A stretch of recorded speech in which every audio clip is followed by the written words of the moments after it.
Benarkah yang dikisahkan Abu Bakar Umar kepadaku, dia tadi melewati dirimu, menyapa kamu, menyalamimu, engkau tidak merespon dan gak jawab. Jadi ini ono apa? Ini ada apa sebenarnya? Itu yang diajarkan Islam, yang diajarkan Al-Quran dan Al-Hadis, dan Nabi mengajari itu, klarifikasi, tabayyun. Ya, tabayyun, mencari kejelasan, klarifikasi. Faman ladzi hamalaka ala dzalika? Wahai Utsman, ada apa gerangan? Masalah apa yang kau hadapi? Jadi kan saya katakan kesannya Utsman gomblong, ngelamun. Memang selintas dia melamun. Tapi apakah pekerjaan sahabat suka ngelamun? Tidak. Jangan salah paham. Buat sahabat Nabi itu domblong, ngelamun itu perbuatan setan. No, tidak. Lalu kata Utsman, wallahi, demi Allah Abu Bakar, sahabat itu ketika akan berbicara dan didahului dengan kalimat sumpah, itu untuk apa? Untuk menekankan kebenaran ucapan dia, untuk meyakinkan lawan bicara dia tidak bohong. Sumpah itu berat. Walaupun sampai hari ini bangsa Arab, kalau ibu-ibu ke Madinah, ke Mekah, ke Jeddah, orang Arab lah, ya insya Allah mereka mungkin soleh-solehah, itu sering diimbui wallah. Buat mangan nang alpek, wallah, zen katanya. Ya, dalam masalah badokan, masalah makan kita pakai sumpah wallah. Nek mau Tegal ngomongin al, yang orang ngapusi al, yakin al. Nah orang Arab itu ketika bilang jangan kata-kata sumpah wallah itu untuk meyakinkan. Bangsa Arab sampai hari ini kalau lawan bicara sudah bersumpah percaya. Tapi kan sama orang-orang sebagian kita sekarang sumpah jadikan barang mainan. Barang mainan. Ya dulu saya pernah mungkin menyidang seorang santri gitu ya dulu. Kamu begini enggak? Wallah enggak Ustaz. Wallah enggak. Tapi yang dia sembunyikan, wallah saya enggak bohong. Iya, emang iya. Tapi yang diucapkan wallah enggak Ustaz. Jadi barang mainan. Ya. Wallahi enggak Ustaz. Kadang-kadang saking fasih bilang wallahi. Saking fasihnya bilangnya wallahi enggak gitu. Kembali kepada Utsman bin Affan, wallahi billahi demi Allah ma sya'atu dzalika annaka mararta bi wala salamta. Abu Bakar, mohon maaf demi Allah saya tidak merasa Umar lewat depan saya, dan saya tidak merasa mendengar Umar salam kepada saya. Lalu Abu Bakar, sadaqa Utsman. Utsman benar wahai Umar. Itu Abu Bakar. Utsman gak akan bohong. Utsman kan sampai dikatakan malaikat malu sama dia. Utsman pemalu orang, sangat pemalu. Lalu waqad syaghalaka an dzalika amran. Oh, berarti kamu sedang tersibukkan dengan satu urusan, satu perkara. Kata Utsman, benar Abu Bakar. Benar. Ya mungkin bahasa kita, kamu lagi ngelamun. Oh mungkin kamu sedang disibukkan dengan sebuah urusan dan perkara yang membuat kamu tuh konsentrasinya pecah dan harus kesini, sehingga nggak sama orang yang lewat depan kita. Insya Allah setiap kita ngalami itu dulu ya, ngalami ya. Orang lewat aja, atau kita kadang lewat nggak nyapa orang karena fokus. Ya bilang menabrak tembok, nggak nyemplung jurang gitu. Maka perlu fokus. Lalu kata Abu Bakar, bolehkah kiranya kami mengetahui perkara apakah yang sampai menyibukkanmu tidak ngeh, tidak sadar ada orang yang lewat depan kamu, bahkan orang yang menyapa dan menyalamimu kamu nggak tahu. Dan saya pribadi ya sering ngalami itu, bukan sekali ya, karena fokus berpikir kadang nggak ngeh. Ada orang suudzon, sombong, jaim, lagi error, oh ini mungkin kayak kata-kata jen kafir, jine, itu muslim, dan seterusnya. Tapi perlu klarifikasi seharusnya. Lalu kata Abu Bakar, bolehkah kau sampaikan kepada kami perkara apa yang sampai membuat engkau tidak bisa konsentrasi melihat orang depan kamu, maka mendengarkan salam orang? Kata Utsman, tawaffallahu nabiyahu sallallahu alaihi wasallam qabla an nas'alahu an najati hadzal amri. Saya baca ini tuh merinding ibu-ibu. Maknanya betul-betul mengguncang hati saya. Kata Utsman, Allah telah mewafatkan nabinya. Allah sudah mematikan nabinya. Allah telah mencabut nyawa nabinya, kekasihnya, panutan kita, teladan kita. Tapi kita belum sempat bertanya kepada Rasulullah SAW, manakah jalur keselamatan yang bisa mengantarkan kita selamat dunia akhirat? Allahu Akbar. Bu, ngelamoni Utsman itu tentang apa? Surga neraka. Ya kita ngelamun apa ya? Tempe muda, makan jeruk mah, lengo muda, pinjol nelonjak, akhirnya kendat. Tapi Utsman lamunannya besar. Utsman itu ketika tersibukkan dengan sesuatu sampai nggak ngeh dengan sahabat yang mulia, sampai nggak tahu Umar. Kata dia, saya masih ingat Allah mewafatkan kekasih kita, nabi kita, panutan kita, qudwah kita, uswah kita. Tapi kita belum sempat tanya, ya Rasulullah, manakah jalur keselamatan yang harus saya tempuh? Allahu Akbar. Kala Abu Bakar, kalau yang tadi menjadi beban pikiranmu sudah pernah kutanyakan kepada Rasulullah SAW. Allahu Akbar. Ternyata Abu Bakar wis disiki Utsman, wis ngerti. Utsman, mohon maaf, yang tadi engkau pikirkan dan engkau galau sudah pernah kutanyakan kepada Rasulullah SAW. Fakumtu ilaihi faqultu lahu. Mendengar ucapan Abu Bakar, saya sudah mendengar itu dan sudah pernah saya tanyakan kepada siapa? Rasulullah SAW. Utsman kaget berdiri, mendekati Abu Bakar, tolong ceritakan kepadaku. Bi abi anta wa ummi. Bi abi anta wa ummi.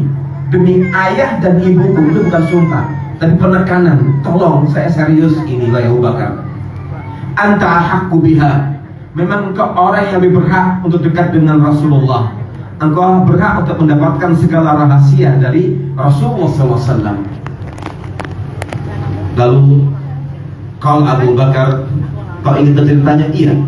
Qultu, aku berkata, ya Rasulullah, wahai Rasulullah SAW, mana jatuh hadal amri? Bagaimana keselamatan yang bisa kita raih, seperti apa? Faqala Rasulullah SAW, lalu Rasulullah SAW bersabda, man qabila binnil kalimata allati aradtu ala ammi faraddaha alayya fahiya lahu najat. Barang siapa yang mau menerima pesan kalimat ini dariku, yang pernah aku sampaikan kepada pamanku Abu Thalib, dan dia mau mengamalkannya, itulah kunci keselamatan buat dia di dunia wal akhirah. Kalimat apa yang pernah Nabi sampaikan kepada Abu Thalib? Masih lupa? Kalimat apakah yang pernah ditawarkan Nabi kepada pamannya Abu Thalib menjelang kematiannya? La ilaha illallah. Kisah yang mampu menggoncang dada Nabi kita Muhammad SAW. Peristiwa yang membuat dia down, sedih, namun ditegur keras oleh Allah Rabbil Izzah. Nabi itu kan tahu pamannya Abu Thalib sayang nggak sama dia? Sayang banget. Tapi dia masih beragama apa? Kafir, musyrik. Tapi pamannya Abu Thalib mengatakan, ini keponakanku. Satu helai rambut menyentuh dia, tak tebas lehernya. Nabi optimis, ini peluang saya mendakwai paman saya untuk masuk Islam. Sehingga menjelang ajalnya diajak bicara pamannya, ya amma kulla ilaha illallah, wa paman, ucapkan kalimat tauhidnya la ilaha illallah, aku jamin kalau surga. Tapi Allah menentukan lain, takdir menentukan lain. Abu Thalib meninggal di atas kesyirikan, kekufurannya. Nabi nangis tapi dihentikan oleh teguran keras Allah yang Allah abadikan di ayat 56 Al-Qasas. Apa kata Allah? Innaka la tahdi man ahbabta walakin Allah yahdi man yasha. Wahai Muhammad, sungguhnya engkau tidak akan pernah mampu dan berkuasa memberi hidayah taufik kepada hati seseorang, sekalipun itu orang yang paling kau cintai. Lihat itu, perkara hidayah taufik itu hak prerogatif Allah. Tapi bukan berarti kita tidak boleh berusaha, tidak boleh mendoakan, doakan terus. Lihat itu.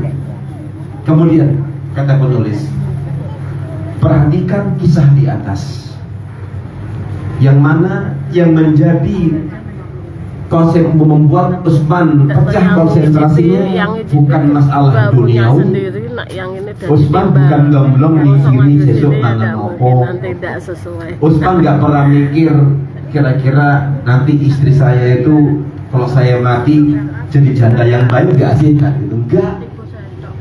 Kata seorang mukmin, seorang muslim sejati nggak khawatir dengan janjinya Allah, nggak bakal khawatir, nggak akan takut sama sekali, nggak akan takut sama sekali. Lu kenapa? Allah sudah menjamin.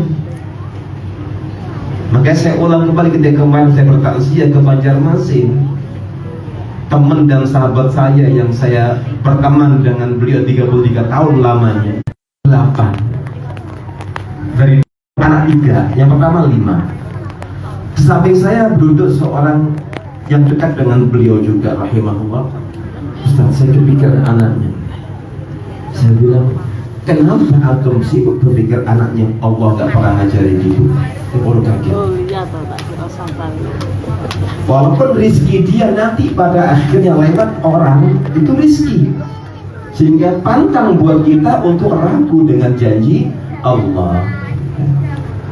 Dan Allah ketika mematikan hambanya, kita nggak boleh protes, kok dadak mati yo. Memang iya, mati itu pasti dadak nggak? Iya, pasti. Tapi Allah sudah mengatakan lewat lisan Nabi Muhammad SAW, tidak ada seorang hamba yang dicabut nyawanya melainkan sudah disempurnakan rezekinya. Jadi ibu-ibu, nek kancane mati, katakan Allah telah menyempurnakan rizki buat dia. Itu yang Nabi sampaikan kepada kita. Baik, kembali kepada kisah ini.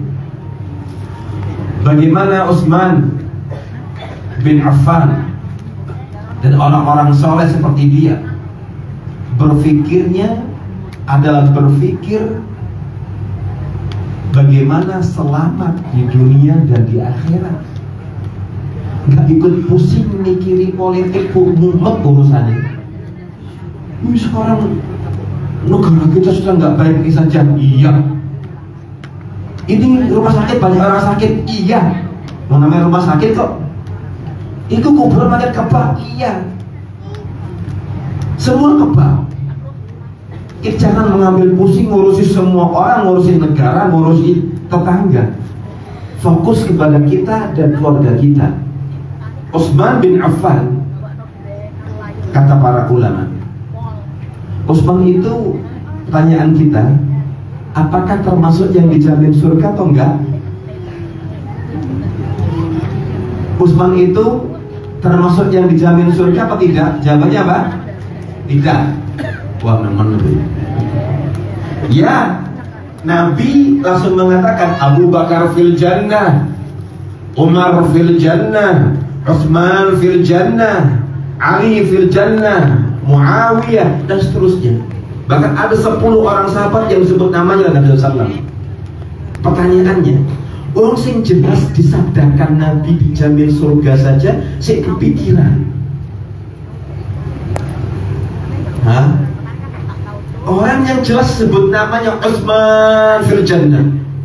Sementara nama kita ini ada nggak disebut Nabi? Ya malah ketemu Nabi masalahnya. Ya. Sahabat yang mulia yang malaikat malu dengan dia dan disebut namanya oleh Nabi kita Muhammad SAW dan dijamin surga. Ijik kawin kepikiran kira-kira aku tidak pengen selamat bicara nih. Utsman itu ibu di antara sahabat Nabi yang pernah melepaskan 1000 onta seisinya, dilepaskan, bukan dilelang membayar utang karena pinjol, tidak. Utsman itu menggiring 1000 onta sak perbekalannya. Datang sahabat nanya, "Mbok piro?" Tapi ini belakang lebih ya. Kamu menaruh berapa? Misalnya 5.000. 10 kurang. 100.000 kurang. 10 miliar kurang. Wis Utsman mentok. Uang yang saya miliki maksimal 10 miliar misalnya. Masih ada yang membeli lebih dari kamu. Tolong dia. Siapa? Sebutkan di kota Madinah yang paling kaya. Ada. Yang maha kaya Allah Azza wa Jalla. Saya wakafkan onta 1000 dan perbekalannya untuk jihad fi sabilillah, untuk kepentingan kaum muslimin, untuk dakwah dan sebagainya. Ibu-ibu, kalau satu onta harga paling murah 50 juta kalikan 1000 berapa? Angel matematikanya, belum nyambung, orang usah. Jadi mikirin 5 triliun usah. Yang kalau saya wis untung kan gitu ya. Tapi lihatlah bagaimana kebesaran hati Utsman bin Affan yang pernah menafkahkan fisabilillah di jalan Allah onta sak perbekalannya. Bekal onta gandum, kurma, susu, lengkap itu. Lalu kita kadang lepas 5.000 rupiah kangelan. Karena memang butuh kelapangan dada. Tapi di balik itu dia kepikiran, aku kira-kira selamat orang. Dengan segala kebaikan dan kedermawanan dia itu, ijek mikir. Semenjak Nabi wafat, saya kepikiran. Saya belum sempat nanya sama Nabi. Makanya ibu-ibu kata Rasulullah, tidak ada musibah yang lebih besar dari musibah kematianku. Allahu Akbar. Jadi kita menangisi orang tua kita mati. Nangis boleh gak? Boleh. Pasangan kita, anak kita, saudara kita boleh. Tapi Nabi mengingatkan, itu takdir sudah. Jangan berlebihan menangisnya. Tidak ada musibah yang lebih besar ketimbang musibah kematianku. Dunia gelap. Kenapa?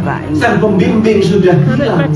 Kenapa? Sang guru sudah pergi. Kenapa? Sang ayah telah meninggalkan anak-anaknya. Kenapa? Sang suri teladan telah tiada. Mereka kehilangan arah.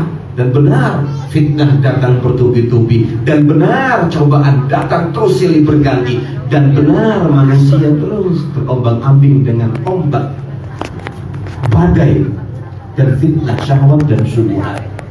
Lihat itu. Dan Nabi pernah mengatakan, ma dharra Utsman ma amila ba'dal yawm. Kata Rasulullah, tidak akan merugikan Utsman apa yang dia lakukan setelah hari ini. Artinya up to you ya Utsman, kamu sudah dijamin surga. Tapi mohon maaf ibu, logikanya kira-kira lah. Nek sahabat Nabi dikatakan silakan kau beramal sakarapmu, mereka kira-kira gak akan beramal? Tidak, justru takut. Kalau kita kan enggak, dijamin kok. Melu Pak Fulan, insya Allah surga. Surga nih manut, neraka nih katut. Kenapa Pak? Mau lagi? Tadi dikasih enggak? Tidak ada seperti itu. Nenek, enggak, udah ini ada. Tidak ada nas ataupun dalil yang mengajari kita engkau beda nang alam kubur ketemu karo lahir bilang melu aku selamat. La haula wala quwata illa billah. Nah itu benar selamat, gak bakal nangis ke Abu Hurairah ketika mau mati. Nah itu benar gak bakal nangis Utsman bin Affan di samping kuburan. Gak bakal. Gak bakal. Berat masalahnya. Makanya Nabi mengatakan, wahai Utsman, apa yang kau perbuat esok hari terserah kamu, kamu sudah dijamin surga. Apakah lantas Utsman gak sholat? Tetap sholat, tetap sedekah, tetap baca Al-Quran, tetap berjihad. Bahkan Utsman meninggal sebagai syahid. Terjadi pemberontakan, dipenggal lehernya. Dipenggal lehernya. Bahkan di antara sahabat Nabi yang terfitnah memberontak, anak Abu Bakar As-Siddiq terfitnah. Bayangkan ya ibu, sekaliber anaknya Abu Bakar As-Siddiq yang begitu soleh, anaknya terfitnah, apalagi anak-anak kita. Ojo kaget nek ono bocah jebolan pesantren rusak. Ojo kaget kalau ada orang di lingkungan yang baik jadinya rusak. Manusia. Oleh karenanya hidayah itu mahal, istiqomah itu berat, ya. Berat. Kemarin pagi saya pas berdiri di dekat gerbang sekolahan, lagi ngobrol sama seorang guru, dan ibu lewat. Assalamualaikum Ustaz. Waalaikumsalam. Ibu sehat ya? Alhamdulillah Ustaz. Saya doakan alhamdulillah ibu, masya Allah panjang umur, awet muda. Ya emang awet tua istilahnya ya. Emang hibur dia. Saya doakan semoga sehat, istiqomah. Nah niku Ustaz sing abot istiqomah. Jawaban seorang ibu yang saya juga kaget. Ibu dengan polos mengatakan, niku Ustaz ingkang sangat-sangat berat buat saya itu istiqomah. Padahal dia, kata orang-orang yang dekat dengan dia, nggak lepas tahajud Ustaz. Ngaji pagi, siang, malam di rumahnya. Subhanallah. Tapi ketika saya katakan, mungkin-mungkin diparingi istiqomah ya Bu. Amin, niku sing berat Ustaz, saya belum bisa istiqomah. Padahal menantunya, cucunya, tetangganya bilang, oh itu Masya Allah Ustaz, ahli Quran itu, ahli tahajud. Apalagi sahabat ketika dijamin surga oleh Allah Rabbil Izzah, apakah lantas kendor amalannya? No. Orang bakalan semakin takut kepada Allah Rabbil Izzah. Sahabat itu hatinya paling lembut.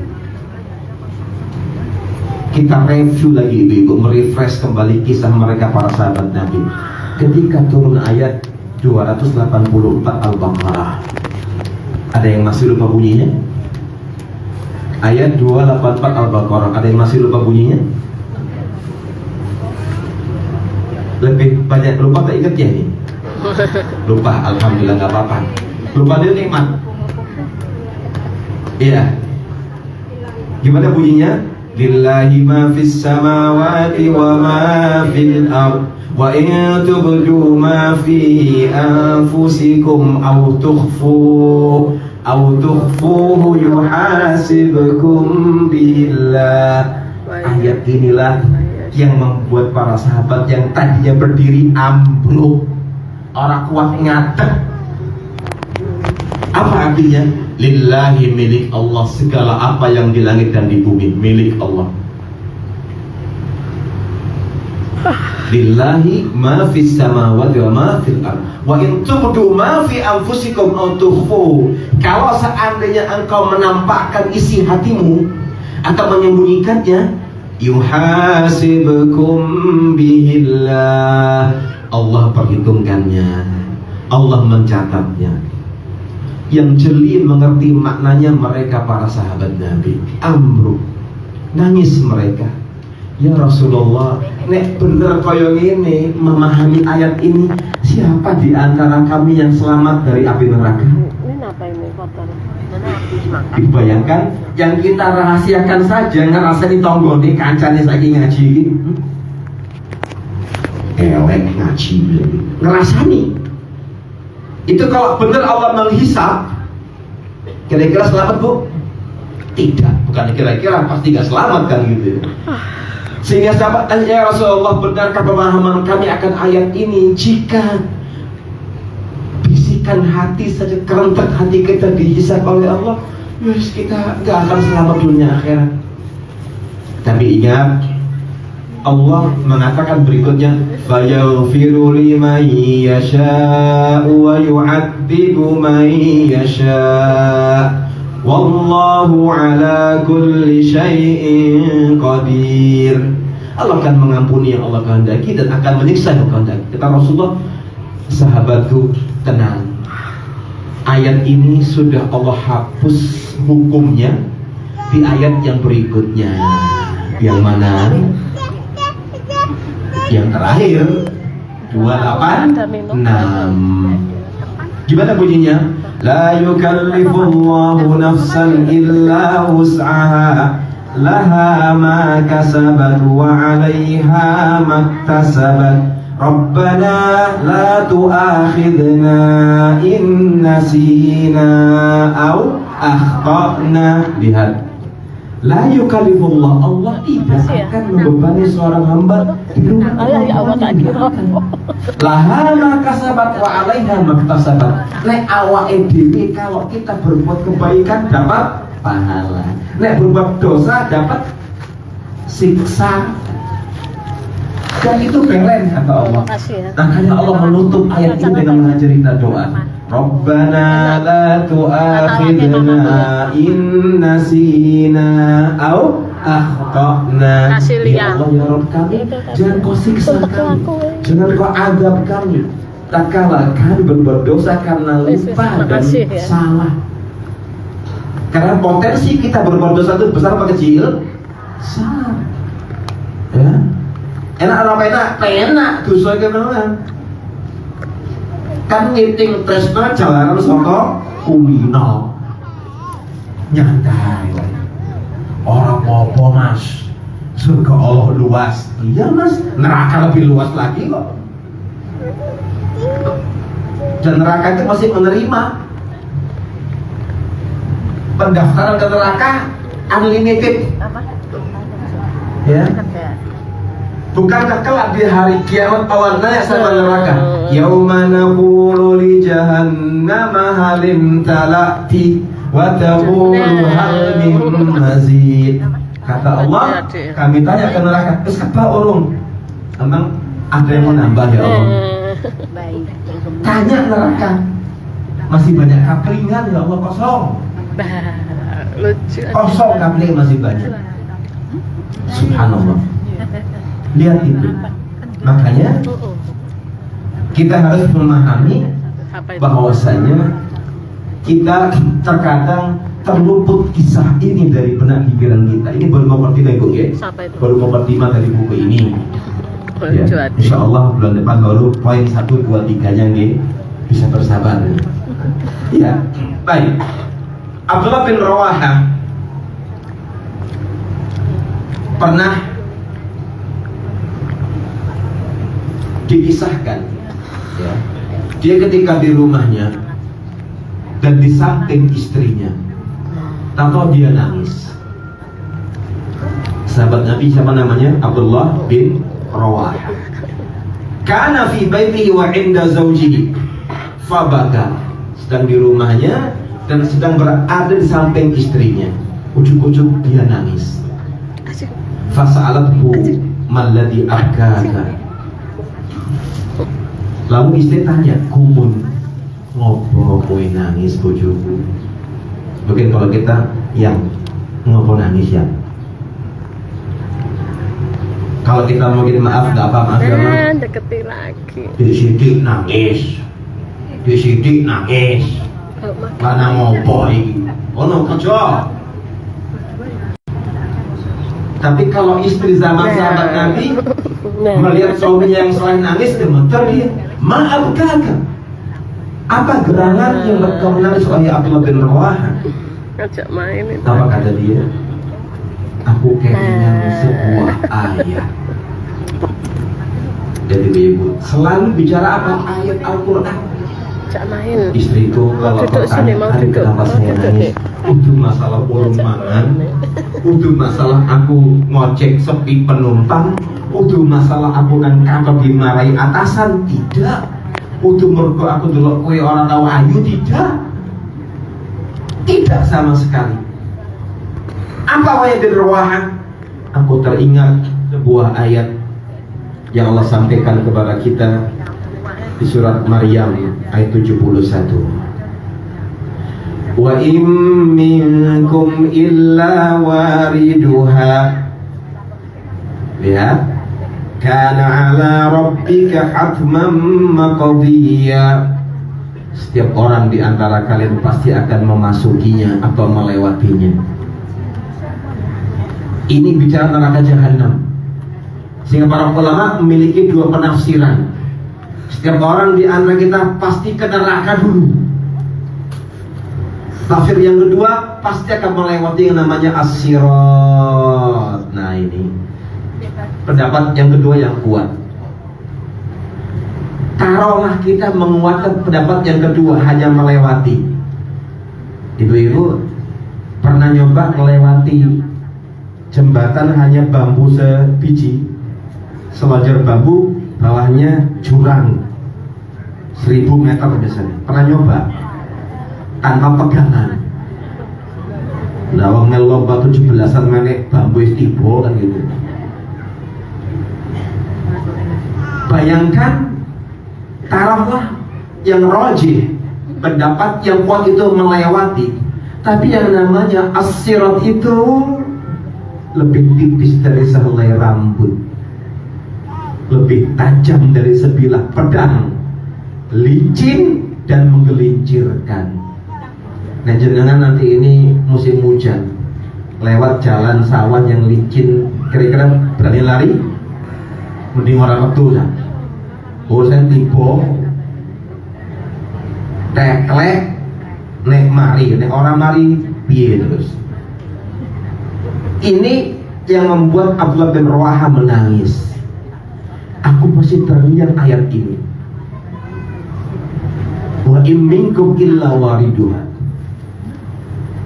Setiap orang di antara kalian pasti melewatinya. Ada yang menafsirkan masuk ke neraka dulu, tapi diperkuat pendapat yang melewati saja. Tapi lewat saja itu kira-kira mudah apa belum? Tidak semudah yang kita bayangkan. Enggak mudah. Lawang kita kalau lagi di sebuah perkantoran, di mall, bandara, stasiun lagi dipel, awas licin. Kita mesti milih-milih, miring. Ini cuma jalan tunggal yang dilewati, dia lebih tipis dari selai rambut, licin dan menggelincirkan untuk dilewati. Nggak ada pilihan lain. Itu yang membuat Abdullah bin Rawaha menangis. Dan itu keputusan pasti yang Allah putuskan kepada hamba-hambanya. Lalu di ayat berikutnya Allah katakan ayat 72, summa nunajjil ladzina taqaw. Lalu kami selamatkan orang-orang yang bertakwa. Jebule yang layak Allah selamatkan melewati as-sirat sinten niku? Orang-orang yang bertakwa. Lihat. Lalu kata Abdullah bin Rawaha, fala adri anju minha amla. Wahai istriku, tangisanku semakin menjadi-jadi ketika aku tidak pernah tahu apakah aku termasuk hamba yang diselamatkan oleh Allah ketika melewati as-sirat ataukah tidak. Lihat itu. Ibu-ibu kalau pernah ngantri di imigrasi bandara, terus ada teman kenalan orang Ordal fast track, seneng nggak? Seneng banget.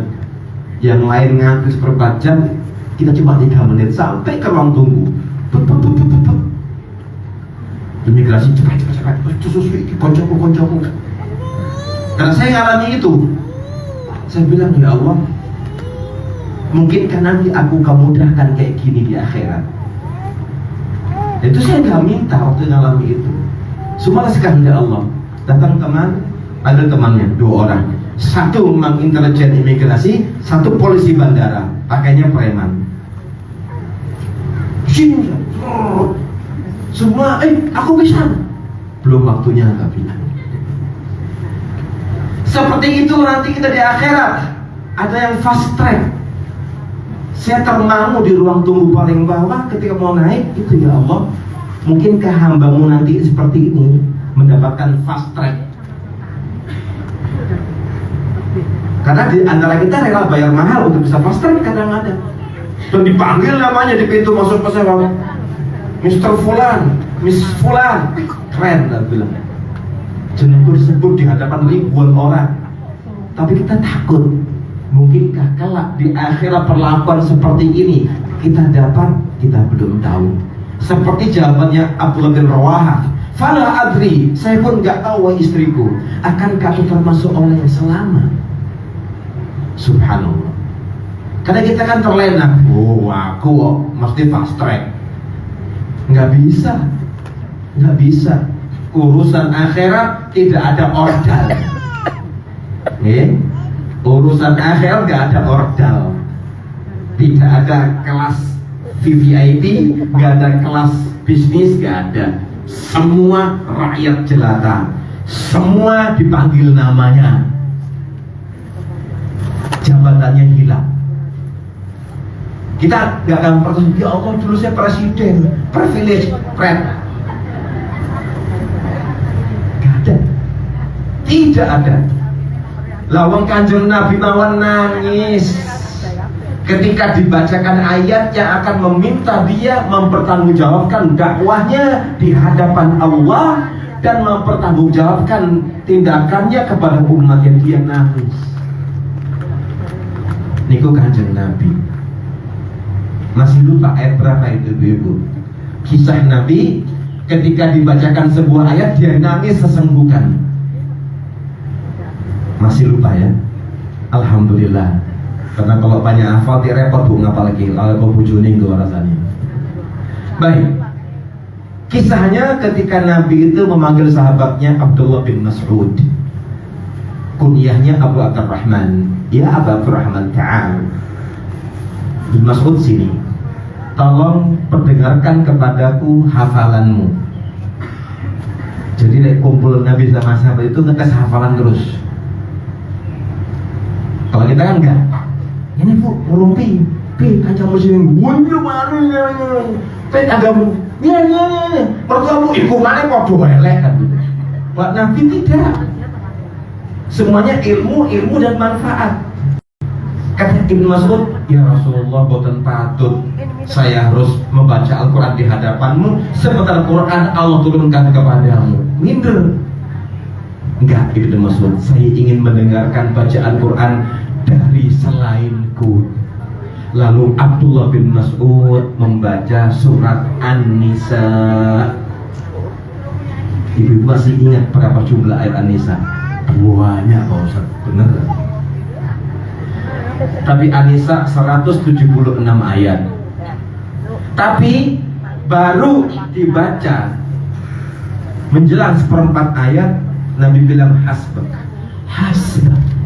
cukup, hentikan. Kata Ibnu Mas'ud, aku yang batin dari kalau muroja, aku melakukan mati kepiye. Tapi berhentinya bukan cuma 5 ayat. Di ayat ke-41 An-Nisa. Ayat berapa tadi? 41 An-Nisa. Ketemu bu ayatnya? Gimana bunyinya? فَكَيْفَ إِذَا جِئْنَا مِنْ كُلِّ أُمَّةٍ بِشَهِيدٍ وَجِئْنَا بِكَ عَلَى هَؤُلَاءِ شَهِيدًا. Mas'ud heran, tapi dia nggak paling lihat, tapi ada ngelirik ke atas. Nabi nangis, air matanya bercucuran. Ibu-ibu, kalau orang nangisnya tulus, spontan, dari kesedihan yang mendalam dan takut yang dalam, kira-kira banjir nggak air matanya? Banjir, bukan air mata buaya. Karena air mata buaya itu nggak pernah ada air matanya, ketok ngapusi. Ini ayat artinya dahsyat. Apa kata Allah? Fakaifa idza ji'na min kulli ummatin bisyahid. Maka apa kira-kira yang akan dipikirkan mereka orang kafir ketika setiap umat dihadirkan dengan saksinya, dan engkau wahai Muhammad SAW kami panggil sebagai saksi atas umatmu. Derdek Nabi itu khawatir bicara masalah tanggung jawab dan bertanggung jawaban. Itu yang buat Nabi nangis. Kalau kita kan mantep. Enak, Siap enak, aku ya. ngadep Gusti Allah. Ditekoki ya tak jawab. Kepedean kita kadang-kadang. Lah Kanjeng Nabi nangis kok ketakutan. Kira-kira sanggupkah saya kelak ketika dipersaksikan di hadapan Allah atas seluruh umatku? Subhanallah. Lebih nasibnya seorang Pak RT, Pak RW, Pak Kadus, Pak Lurah, Pak Camat, Pak Bupati ngantek Pak. Iya, aku mau Pak ambil IDW. itu, ambil itu. Alah, ya, tidak mau nyampe. Berat. Baiknya ngambilnya tangan 1 kilo. Jadi kita nggak usah gaul, Fir'aun mau sampai kapan ya rusak? Orang usah khawatir. Fir'aun rusak mati apa orang? Mati. Ada nggak makhluk yang lebih dari Fir'aun kebijakannya? Belum ada. Belum ada. Panjang umur ya orang. Ditenggelamkan di laut merah. Ditenggelamkan. Pasukannya maha dahsyat, maha kuat, gak kau kalahkan. Ngelawan Allah. Walaupun jago berenang di tengah laut, ya wis is dead. Fir'aun, Namrud, Allah bunuh hanya dengan masuk nyamuk ke telinganya, dipukul dengan palu gada mati. Simple. Kaum Ad dan Samud yang tingginya 6 hasta waktu itu. Kalau 1 hasta minimal 1 meter, 6 meter.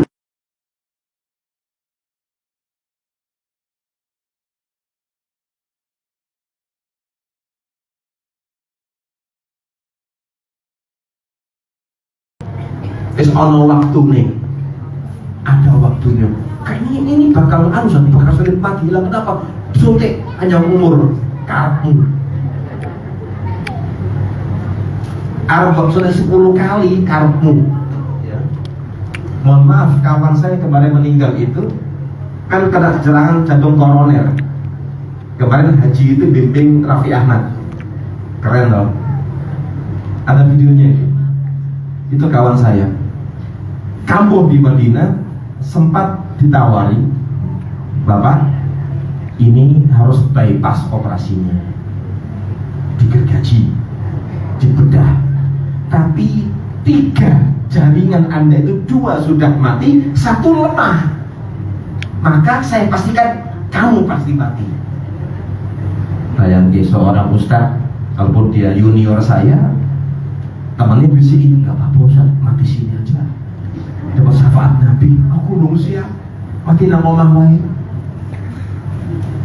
Tadi berobat lewat ordal juga menghubungi dokter Terawan. Dapat janji di Solo tanggal 5 sampai 6 Juli kalau nggak salah. Di cancel ke Surabaya, sudah diobati, dioperasi, suntik dari pahanya. Kan gambar orang ini seolah berhasil, sehat. Memang dia sehat. Habis operasi, kontrol ke rumah saya. Kata pertemuan terakhir, seminggu sebelum meninggal. Pertemuan terakhir. Allah mengendaki memang secara logika kesehatan sembuh total karena obatnya mahal. Sekali penanganan 80 juta. Itu kalau ordal seminggu nunggunya. Nek jenengan rakyat biasa 6 bulan. Terus mati sih orang-orang bayar. Tapi Allah menghendaki lain. Dan beliau udah diwarnai, Ustaz jangan dakwah lagi, jangan capek-capek. Dia bilang nggak mau. Dan dia sempat mengikuti omongan saya. Kan kata antum Ustaz, saya harus meninggalkan jejak kebaikan. Dia kemungkinan 2 hari itu dakwah terakhir beliau kelelahan malam hari ke kamar mandi, jatuh, terus gemetar, pingsan, meninggal dunia. Nah, itu yang kita katakan bahwasanya manusia ini hanya menunggu giliran. Yang harus kita pikirkan seperti kisah ini, mungkinkah kita akan selamat ataukah tidak? Makanya di antara pesan yang ulama sampaikan kepada kita ya, sebagai penutup di mukadimah ini, mereka mengatakan kepada kita, tarjun najata walam tasluk masalika inna safinata la tajri alal yabasi. Engkau berharap selamat tapi tidak pernah mencari jalan keselamatan itu. Kan gini Bu gambaran kita, nek pengen mangan nang warung, nek pengen turun nang kasur, ojo diwalik. Nek mangan nang kasur, turun nang warung, kan? Itu logika kita. Sehingga kata para ulama, tarjun najata, engkau berharap keselamatan, tapi engkau tak pernah berusaha mencari manakah jalur yang mengantarkan saya untuk selamat. Lawung kita aja itu ya. Kalau bicara masalah mau ke tempat si fulan, mau kondangan, nggak tahu alamatnya, entah pakai Wazi atau Google Map. Google Map katanya jengkel kayak katanya. Maksudnya dilewati buli. Ya, Nek Wazi itu kata teman saya kayak malaikat. Di warning, Mas, 50 meter depan Anda ada bahaya. Kalau memang ada ban pecah situ. Bicara dunia kita harus teliti, bicara masalah akhirat harus lebih teliti. Ibu-ibu kalau dokter bilang sama Anda, punya dengan sampun umur 75 tahun, ini komplikasi, kayaknya wis wayahe gitu. Lebih dok supaya saya sehat. Ojo mangan iki siap dok. Petuah dokter kita percayai, petuah nabi kita nggak iman. Kan kebalik-balik kita. Bila berbicara masalah medis dan keselamatan fisik, kita harus percaya mati-matian. Kan biasanya ibu-ibu yang sudah usia 50 ke atas mulai tiap hari buka YouTube, perawatan wajah, perawatan tulang, menguatkan otot, menghadapi pengecilan otot, menghadapi kaki yang mulai miring. Iya Pak ya? Waduh. Nggih. Waduh. Ya, bingung. Jadi cek lab periksa vitamin D-nya. Engko sik kena pekor masalahnya, mengecil. Mbak, coba suntik kolagen. Mbak, anu. Pokoknya menolak tua, menolak lupa. Pengen urip salawasi. Menolak tua, menolak lupa. Tidak mau lupa, menolak. Didengerin tuh mamai. Nah dari sini ulama mengingatkan kita, engkau berharap keselamatan tapi gak pernah mencari jalur manakah yang sekiranya mengantarkan Anda selamat. Jangan berharap perahu bisa berlayar di atas daratan. Mimpi. Ini bisa kita bahas. Wallahu ta'ala a'lamu bis-shawab. Silakan ibu, mungkin ada waktu 5 menit untuk pertanyaan. Iya, monggo Bu, ini ada pertanyaan, mangkat dulu. Mau pakai mic ya? Biar dengar ya Bu, saya juga memang kurang pendengaran saya. Kakek dosa kuping ini. Waalaikumsalam warahmatullahi wabarakatuh. Iya. Iya.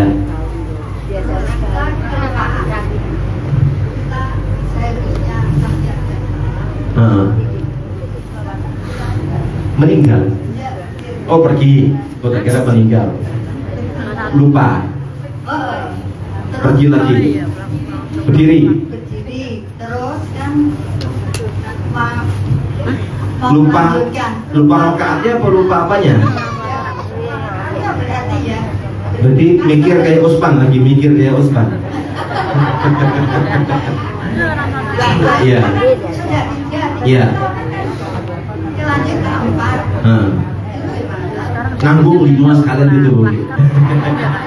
Baik. Ini pertanyaan yang bagus dan memang disampaikan oleh Nabi dan juga para sahabatnya. Saya pun tidak jarang pernah mengalami itu. Saya ya, jangankan saya, Nabi pernah lupa. Nabi itu pernah salat zuhur 2 rakaat. Nabi nggak ingat itu. Berdiri dari belakang, berdirilah namanya Dzul Yadain. Sahabat tangannya panjang memang dia. Tapi bukan tangan panjang artinya maling, tidak. Memang dia orang yang tinggi, tangannya panjang. Ya Rasulullah, tadi itu engkau mengqashar sholat atau lupa? Kata Rasulullah, ngapain saya qashar? Wong kita mungkin kok. Tadi engkau cuma 2 rakaat. Astagfirullah, saya lupa. Lalu dia nambahin lagi yang 2 rakaat. Sebelum salam dia sujud sahwi. Lalu dia mengatakan, saya ini manusia biasa seperti kalian, kadang lupa, kadang salah. Nah, saya pun ngalamin itu. Saya pernah ngimam di masjid. Belakang saya pernah santri butuh 2000 orang. Atau saya bilang terawih malah. Terawih itu kelebihan. Subhanallah, subhanallah. Saya udah berdiri kok, tapi karena orang awam nggak ngerti dalil, kelebihan Ustaz kan. Kan kalau saya jawab kan bakal hasilnya, wis ngerti maka kelebihan itu nggak mungkin kan saya jawab.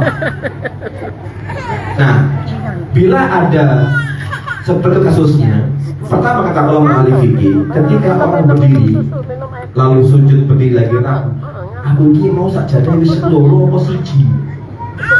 Secara kaidah fikih kata ulama membangun di atas keyakinan saya masih satu rakaat. Enggak mau. Masih satu rakaat. Kalau Anda harus satu rakaat, yakin itu serakaat.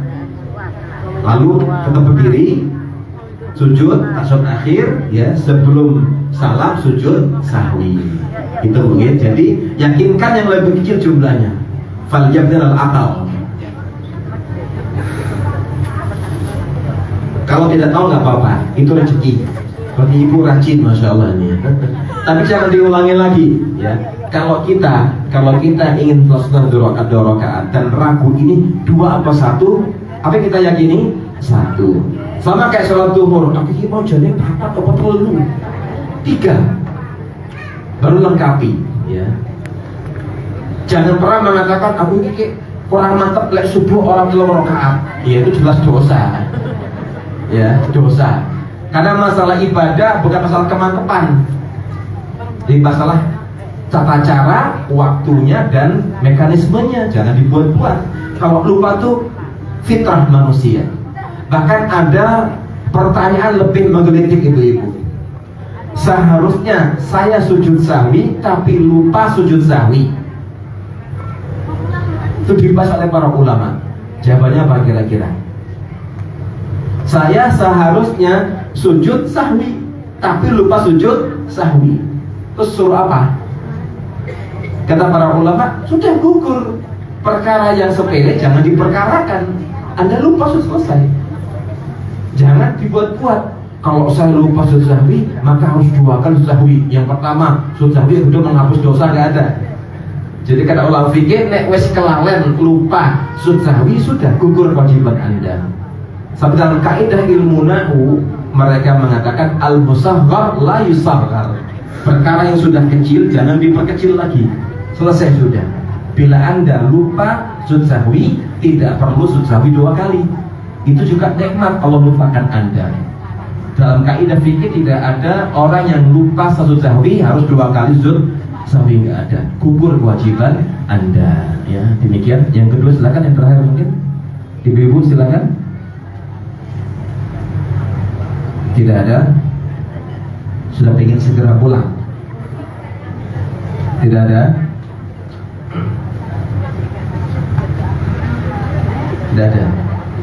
Baik ibu sejenak mari kita menghusyukkan diri kita, berdoa kepada Allah Rabbil Izzah. Mudah-mudahan Allah Rabbil Izzah mengabulkan doa, permintaan dan permohonan kita. Bismillahirrahmanirrahim. Allahumma salli ala Muhammad wa ala ali Muhammad kama shallaita ala Ibrahim wa ala ali Ibrahim innaka Hamidum Majid. Allahumma barik ala Muhammad wa ala ali Muhammad kama barakta ala Ibrahim wa ala ali Ibrahim innaka Hamidum Majid. Rabbana zalamna anfusana wa illam taghfir lana wa tarhamna lanakunanna minal khasirin. Rabbana la tu'akhidna in nasina aw akhtana. Rabbana wa la tahmil alaina isran kama hamaltahu ala alladhina min qablina. Rabbana wa la tuhammilna ma la taqata lana bi wa'fu anna waghfir lana warhamna anta maulana fansurna 'alal qawmil kafirin. Rabbana hab lana minas salihin. Rabbana hab lana minas salihin. Rabbana ij'alna muqimis salati min dhurriyyatina. Rabbana wa taqabbal du'a. Allahumma inna nas'aluka al-jannah wa ma qaraba ilaiha min qawlin wa 'amal wa na'udzu bika min nar wa ma qaraba ilaiha min qawlin wa 'amal. Allahumma inna nas'aluka 'aisha as-su'ada wa nuzul asy-syuhada wa murafaqata al-anbiya wan nasr 'ala al-a'da. Allahumma inna na'udzu bika min jahdil bala wa darki asy-syaqa wa su'il qada wa syamatatil a'da. Allahumma khtimna bi husnil khatimah wa la takhtimna bi su'il khatimah. Allahumma hafidh abna'ana al-Qur'an اللهم حفظ أبناءنا القرآن اللهم حفظ أبناءنا القرآن ربنا اصرف عنا عذاب جهنم إن عذابها كان غراما ربنا هب لنا من أزواجنا وذرياتنا قرة أعين واجعلنا للمتقين إماما اللهم إنا نسألك الثبات في الأمر والعزيمة على الرشد ونسألك موجبات رحمتك وعزائم مغفرتك ونسألك شكر نعمتك وحسن عبادتك ونسألك قلبا سليما ولسانا صادقا ونسألك من خير ما تعلم ونعوذ بك من شر ما تعلم ونستغفرك لما تعلم إنك أنت علام الغيوب اللهم هذا الدعاء ومنك الإجابة اللهم هذا الدعاء ومنك الإجابة اللهم يا مقلب القلوب ثبت قلوبنا على دينك ويا مصرف القلوب صرف قلوبنا على طاعتك ولا تخزنا يوم يبعثون اللهم يوم لا ينفع مال ولا بنون إلا من أتى الله بقلب سليم ربنا اغفر لنا ولوالدينا وارحمهما كما ربيانا صغارا ربنا اغفر لنا ولوالدينا وارحمهما كما ربيانا صغارا ربنا تقبل منا إنك أنت السميع العليم وتب علينا إنك أنت التواب الرحيم ربنا آتنا في الدنيا حسنة وفي الآخرة حسنة وقنا عذاب النار وآخر دعوانا أن الحمد لله رب العالمين. Demikian kita bahas segala kebaikan dan kebenaran sudah pasti dari Allah semata, segala kekurangan dan kesalahan sudah pasti dari saya pribadi dan dari syaitan. Semoga Allah mengampuni semua dosa kita dan mengumpulkan kita bersama keluarga kita tercinta di surganya kelak. Allahumma